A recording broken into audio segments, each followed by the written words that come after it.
बऱ्याच दिवसांपासून मला हेअर कट करायचा होता. शेवटी मुहूर्त लागलेला आहे. तर बघूया कसा आपला हेअर कट होतो ते. आणि उन्हाळा पण खूप वाढलेला आहे, त्यामुळे शॉर्ट हेअर केले तर ते बरं पडेल.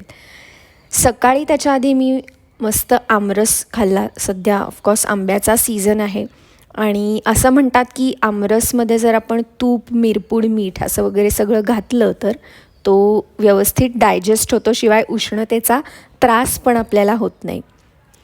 आणि मग हेअर कटच्या बाबतीत जर केसाला तेल असेल तर हेअर कट चांगला होत नाही, त्यामुळे मी केस धुतले होते. आणि मग आता आपण ॲक्च्युअल सलोनमध्ये आलेलो आहोत. तर थोडासा वेटिंग आपल्याला करायला लागेल आणि हेअर कट आपला लवकरच सुरू होणार आहे. सो आधीचा लुक तुम्ही पाहिलाच असेल. हेअर कटला आता सुरुवात करायची आहे. सो हेअर कट आत्ता चालू झालेला आहे. ऑलमोस्ट हेअर कट करून झाला आहे, फक्त सेटिंग राहिलेलं आहे. आणि हा असा माझा नवीन हेअर कट आहे. आणि तो तुम्हाला आवडला का नाही ते मला कमेंटमध्ये